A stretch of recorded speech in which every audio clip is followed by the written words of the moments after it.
Hello and welcome to Dream It, Dare It, Do It, Live the Life That You Want. This is Jasmine, and I'm your host, as you guys know.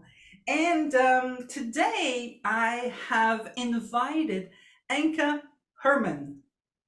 I'm saying it right, right? I know. Almost. Okay.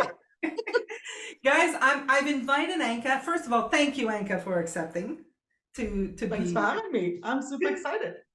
So, guys, you don't see her name at the bottom of the screen because in the recording I didn't put the name at the bottom, but the name says Anke Hermann, the entrepreneurial, that's a hard word for the French girl, the entrepreneurial experiment.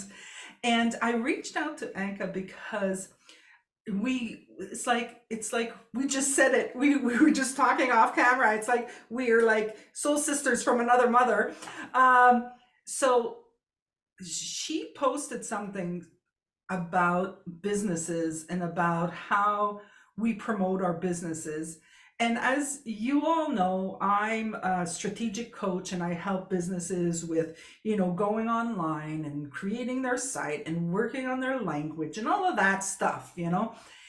And one of the things that really annoys me with what's happening in the industry right now is like all these people that ask you to be friends and then they send you a message saying, I can help you do $9,000 a month, $100,000 a month, $20,000 a month.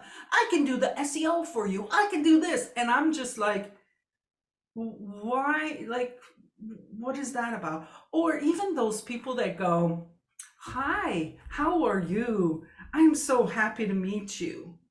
And I'm like, oh, hey, hi, how are you? And they're like, I can help you with your SEO. And I'm like, did I ever ask you? And Anke said, don't you hate it when somebody like manipulates you into talking and then pitches their product? And I loved it because the next thing she said was, the trust is broken. And I was like, that's it.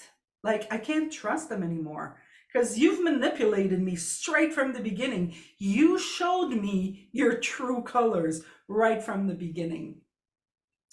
And so when I read that post, I was like, oh, that's great. I mean, that was like, I was never able to feel it. Like it never came out as words. When I read it, I was like, that's it. That's what bugs me about it. And so I loved when you said that. And then I said, I gotta call her in. Because then she said, soul touched by dogs. And I was like, okay, so now we got the entrepreneur thing, and now we got the dog thing. So, so long intro to tell you all why I invited Anke. And now I'm gonna say, Anke, how are you? I'm very well indeed, and if we're talking about entrepreneurship and dogs, how can it get any better than that, right? Yeah, exactly. So you are, let's just tell our people, because I'm the French Canadian. You are the German Spaniard. Is that what you are?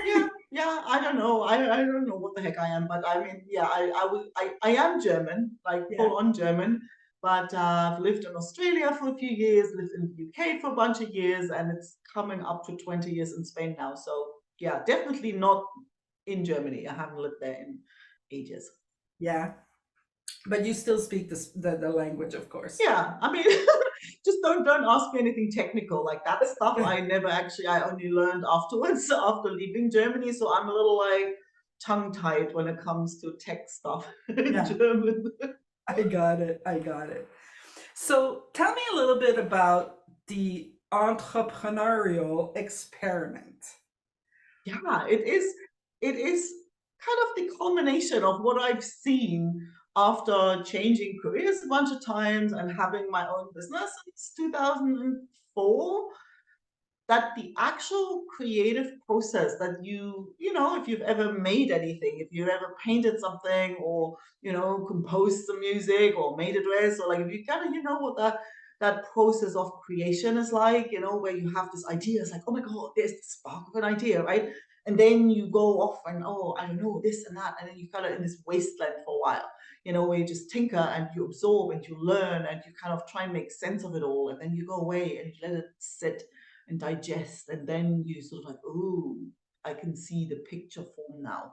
And it starts to take shape. And then there's a point where you're like, okay, now I'm doing, right?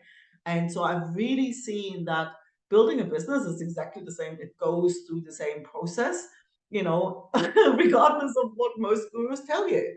Because everybody goes, oh, go straight to doing, or go straight to the smooth, efficient way of having, they make it sound as if it's a linear process, right? And so in my experience, that's not how it works. I used to say it's like a spiral, but then I'm like, it's not even a spiral. Like, it's more like a tornado. Like, it isn't as lovely and steady.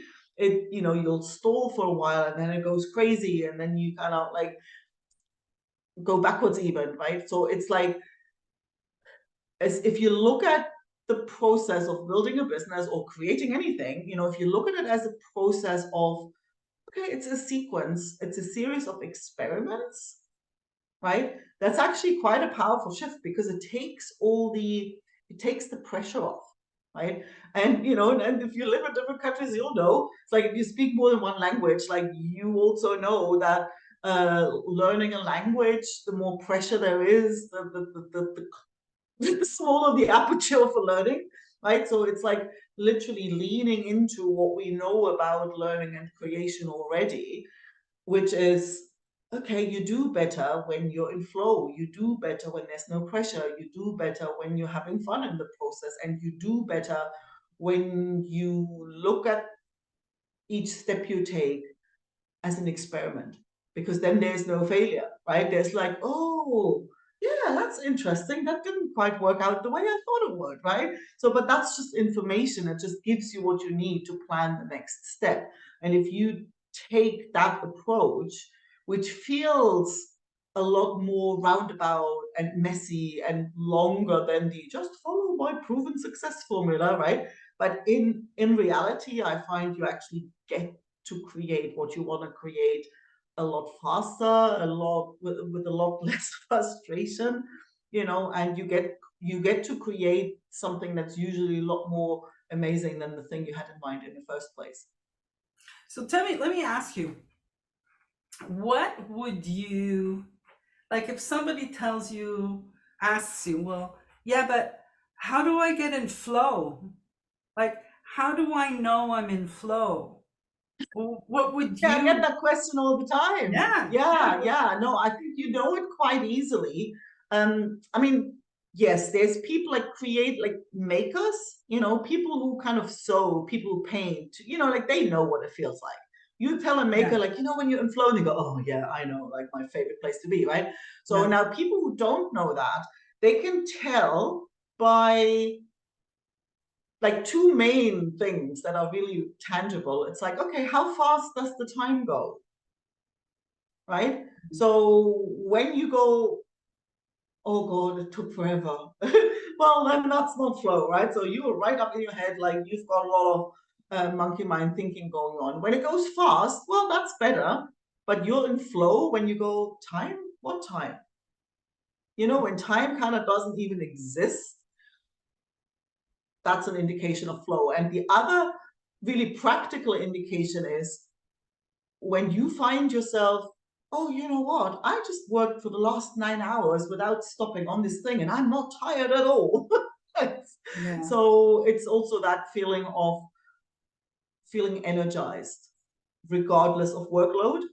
yeah, yeah. It feels, for me also, it feels like, yeah, I think as I was gonna say, I was like, it just comes back to the time doesn't exist because you're in the now, so you're just doing what you're doing. Yeah. You're doing what you're doing without having the thinking of, well, I shouldn't be doing this. This, like, Yeah. why am I wasting my time? This is like ridiculous.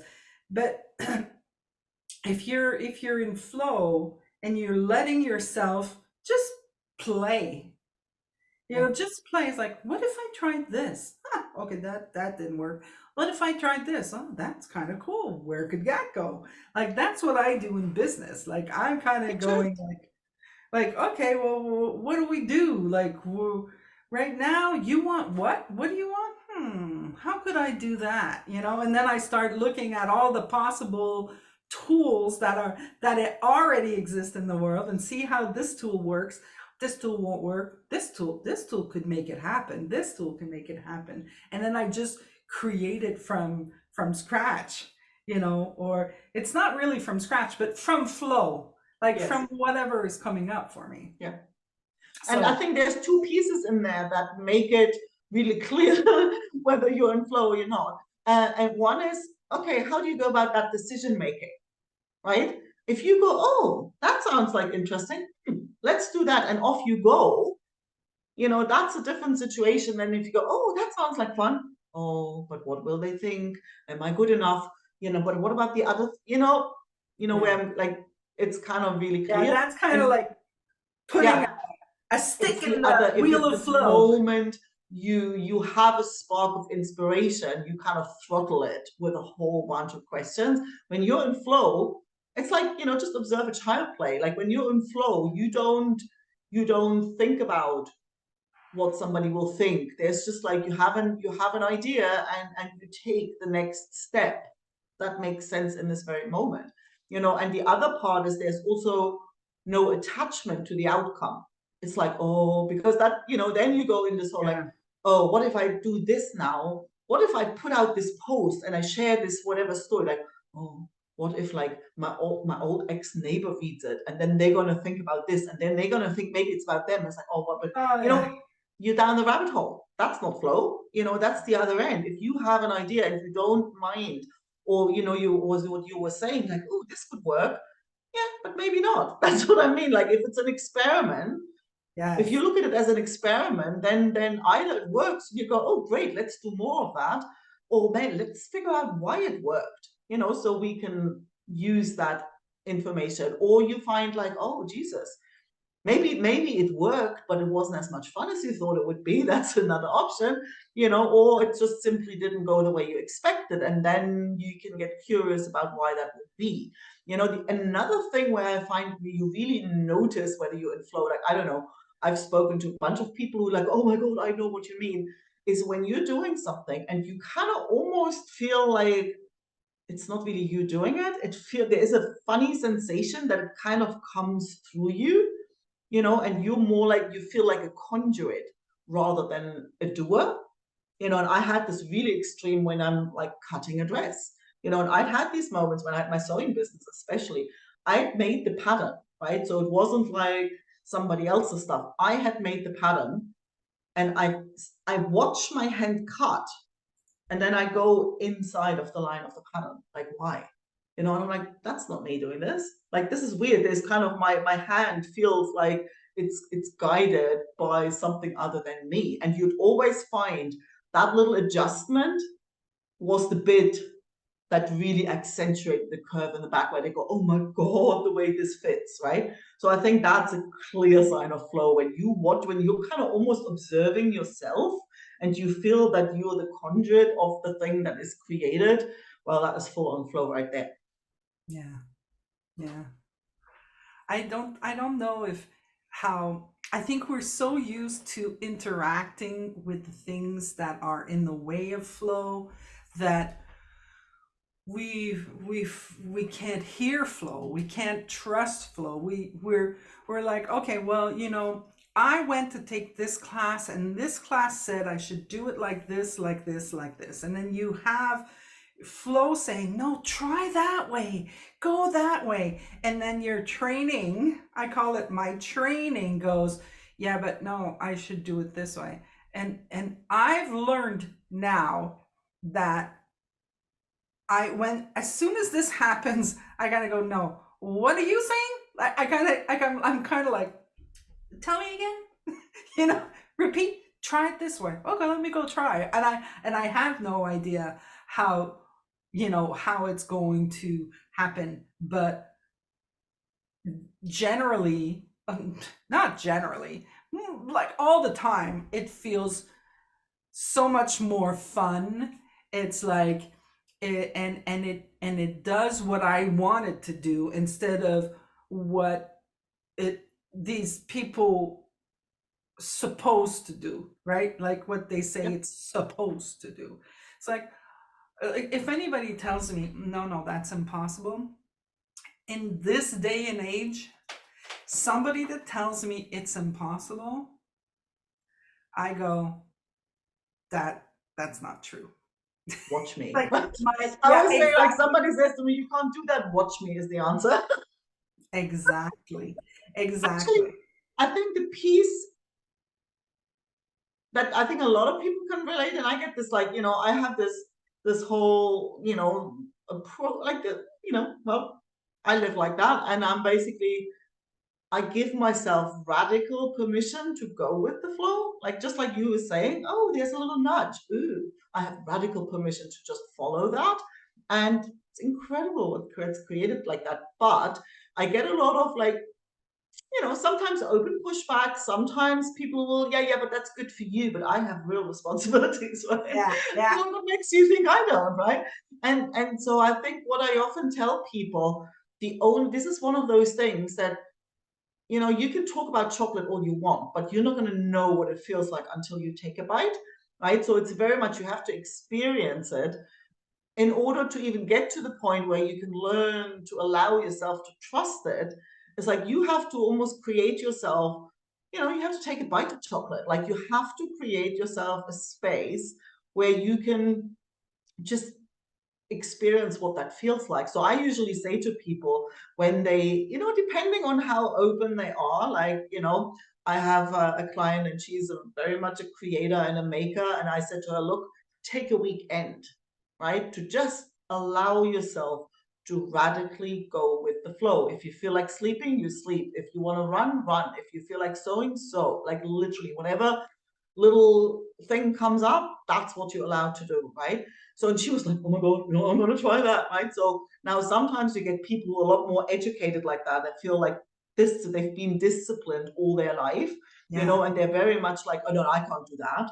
Like, I need my morning routine. I need this. I'm like, okay, take an hour on a Sunday afternoon to just give yourself an hour where you give yourself this permission to just, like, oh, you don't feel like whatever, just go sleep. Like, do whatever the heck you feel like in the moment, and start small, because, and don't do that, don't do it when you go to a job interview where you kind of like, oh boy, I need the job. Like, don't use something where there's a lot at stake, to try this out. Try something where, like, okay, if it feels awful, or things go pear-shaped in whatever way, where it doesn't matter. Like, so take a time that you have already free, but instead of, oh, I should be reading and I should be meditating and I should be doing this and I should be doing that, well, just take the smallest amount of time, or whatever you feel safe to try, and just see what happens. And every single person goes, oh my God, you won't believe it. Like, like, the yeah, moment I stop trying so hard, all of a sudden stuff happens that they try to make happen, that all of a sudden kind of happens. But, like, it's quite incredible. I've not ever had anybody regret it. yeah, Or, but on the other hand, people have reported remarkable things that just all of a sudden happened, or even when they give their mind a bit of time to digest all the stuff they're taking in, you know. yeah.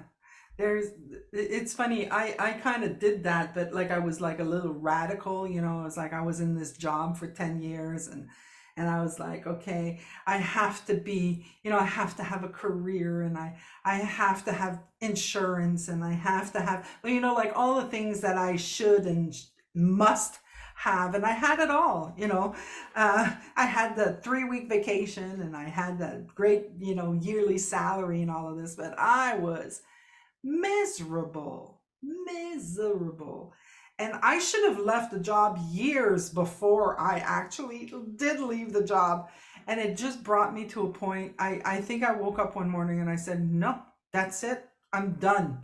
And I walked in and I said, okay, I'm leaving and you need to replace me. And they tried to keep me. And I was like, you need to stop investing your energy in trying to keep me because I'm leaving. I'm like, this is happening.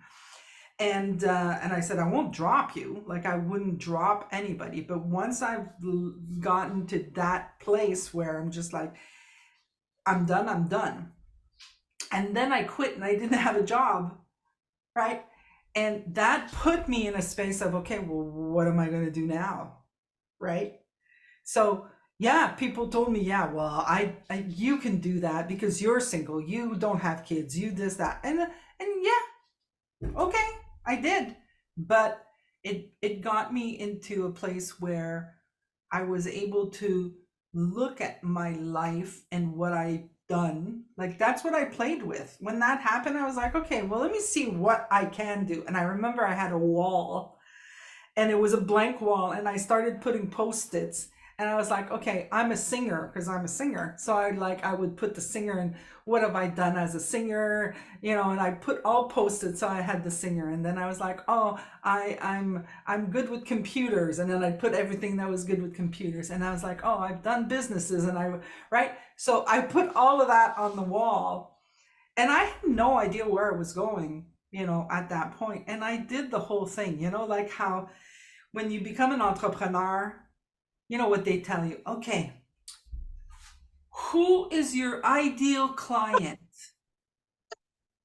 Yeah, go on. That is the dumbest question now that I feel. I'm like, I have no idea who my client is, right? I had no idea that my client was a person that is self-employed, that wants to do a lot, that wants to help the world. Like, I only know this now because I put myself out there saying, this is what I do. And I spoke with people and I said, well, I think I can help you with that.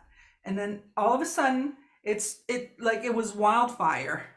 Yeah, actually, there's a guy who lives in New Zealand, Sean D'Souza. Like, he has a bunch of articles on the topic. Like, and one of the things that I love that he says, how to find your passion. And he goes, well, that's bullshit. He says, well, the passion finds you while you're busy doing stuff.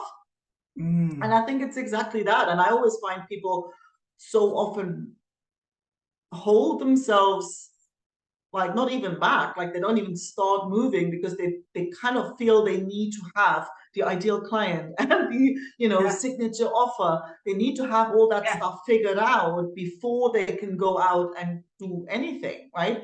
And I'm thinking, well, I always say, well, you have an idea, like you kind of know what you want to do, what you feel inspired to do, but then the rest is pattern spotting, right? The rest is just doing stuff, and then you go, oh, that was fun. Like, let's do more of that. And like, oh, that was a nightmare. Like, let's not do yeah, that again. And I think out of those experiences, you start to discover who actually who feels drawn to you, who out of those people you feel you can help the most, who you enjoy working with the most. And so you slowly, after doing some stuff and kissing some frogs, you start to, I think, the sort of the picture starts to emerge.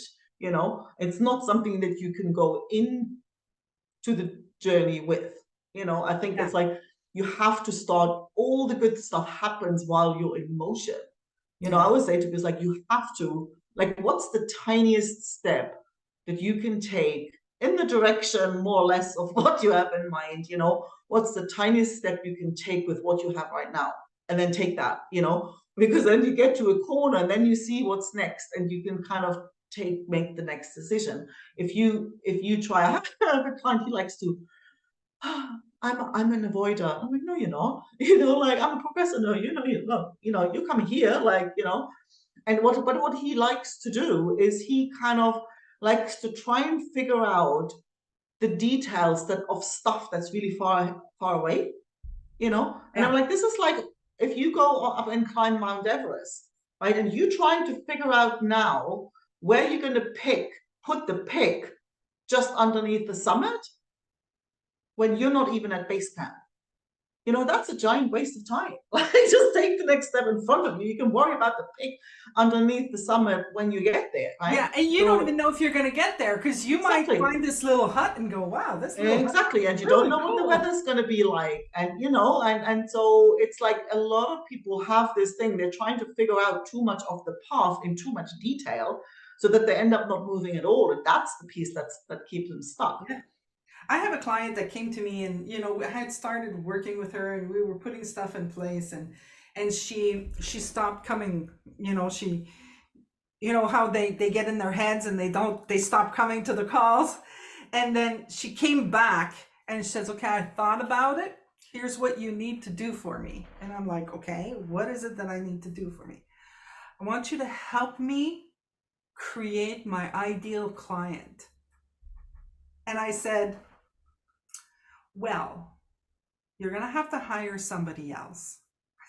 She's like, what?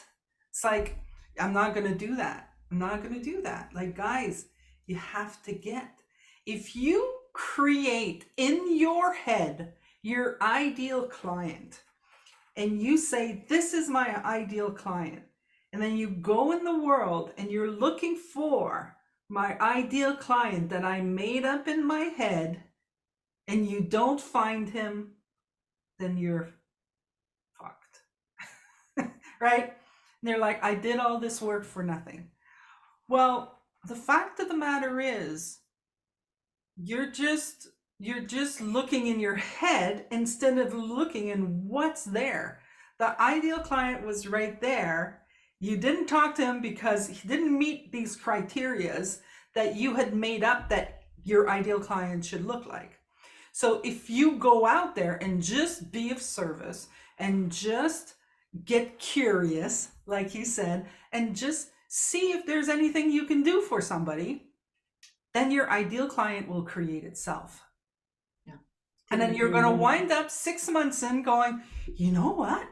My ideal client is this. It's going to be there. And then you can go back and do whatever work you want to do, right? You can go and plan, you can go and do marketing, you can doing all of that stuff, but you can't do it before.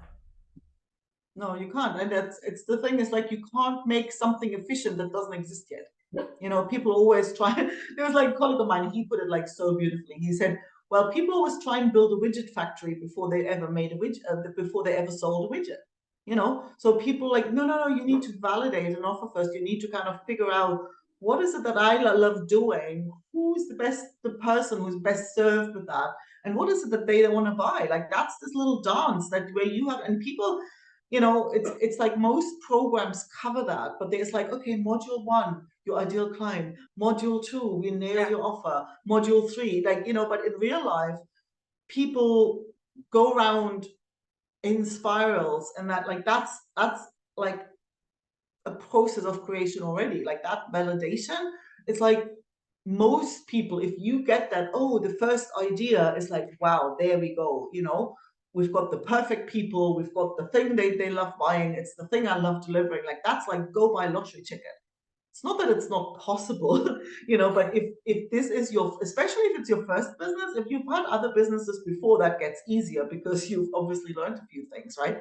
But most of the time, people spend a lot more time there than anybody kind of, I always feel like, when you say to people, okay, this is going to be a building project, like any good building project, it's going to take 3 times longer and it's going to be a lot more expensive than you think. That's not a popular opinion. Like, people don't like to hear it, so they run off and spend a fortune on somebody who tells them, oh, just follow my 6-step proven success formula, right? And when they're done with that and kind of sit still in the same place, more disillusioned, and with a lot more self-doubt, then they usually come back and like, well, like, because that's the thing, it just doesn't work like that. And you cannot make this stuff up in your head. Yeah. And I think that, what I'm seeing for myself, I've even done it for me. And I think that you're going to be doing it with Soul Touched by Dogs, right? Like, what I'm seeing is that when I have an idea and then I go out and then it comes naturally what I want to do. Like, it just comes up, and I'm like, oh, I think I want to have a website, or, oh, I think I want to do this product, or, I think I'm going to reach out to this person. And it comes out naturally.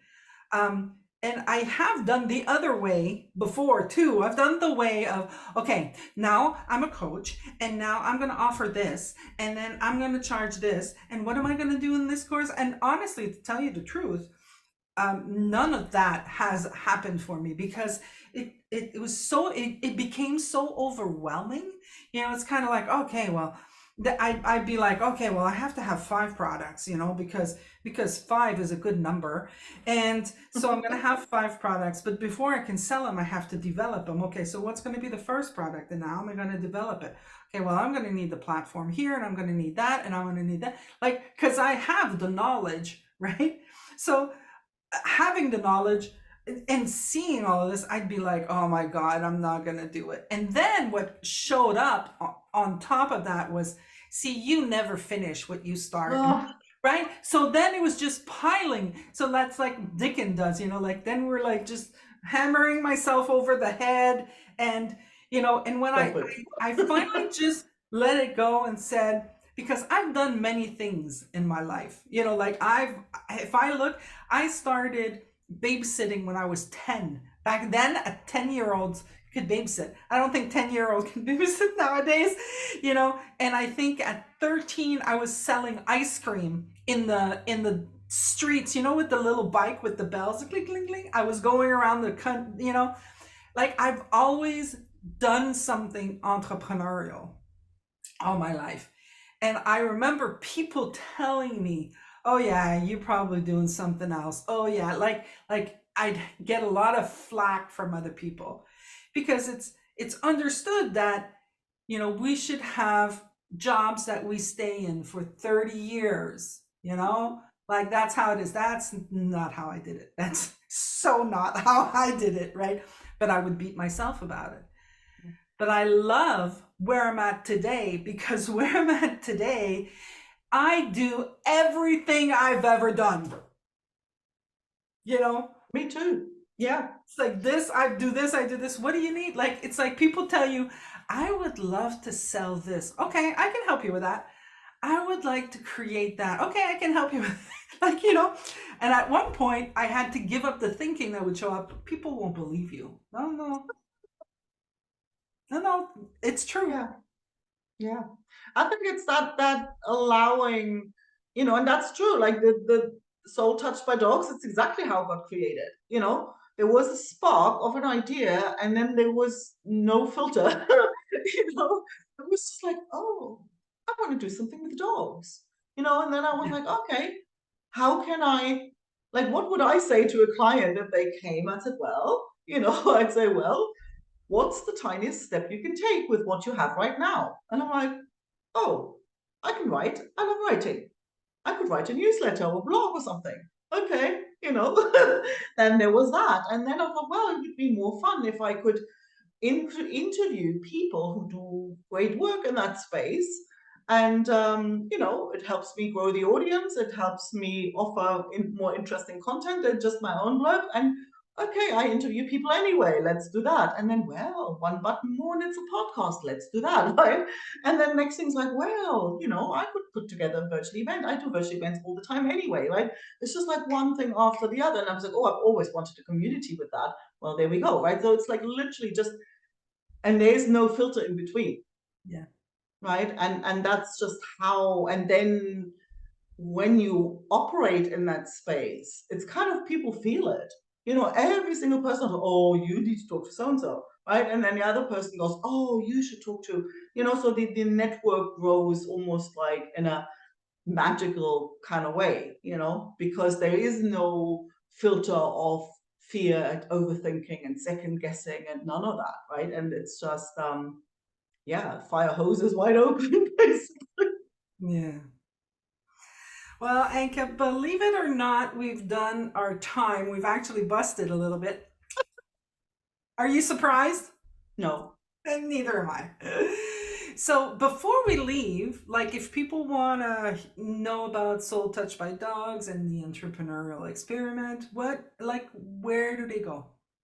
Well, for Soul Touched by Dogs, you go to soultouchedbydogs.com. And if you're curious about that approach to like just radically going with the flow, you go to theentrepreneurialexperiment.com. Very cool. It has the merit to be simple. Yep. Well, thank you so very much for accepting my invitation. It was fun. It was an experiment and it was fun. Well, that's the thing. Experiments tend to be fun, and I'm very grateful that you reached out, and I just definitely want to continue that conversation in whatever shape it takes. Fantastic. Well, thank you again. And everybody else, I'm going to say it's now that you're listening to the episode, I know it took a while before I started season 6, but life, there was life and there's just a little bit of limited amount of time in life.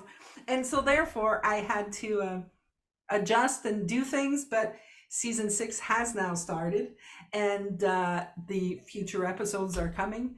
Thank you very much for waiting and for coming back to listen. So thank you. And everybody, I'm going to say, dream it, dare it, do it, live the life that you want. And I'll see you next episode. Take care. Bye.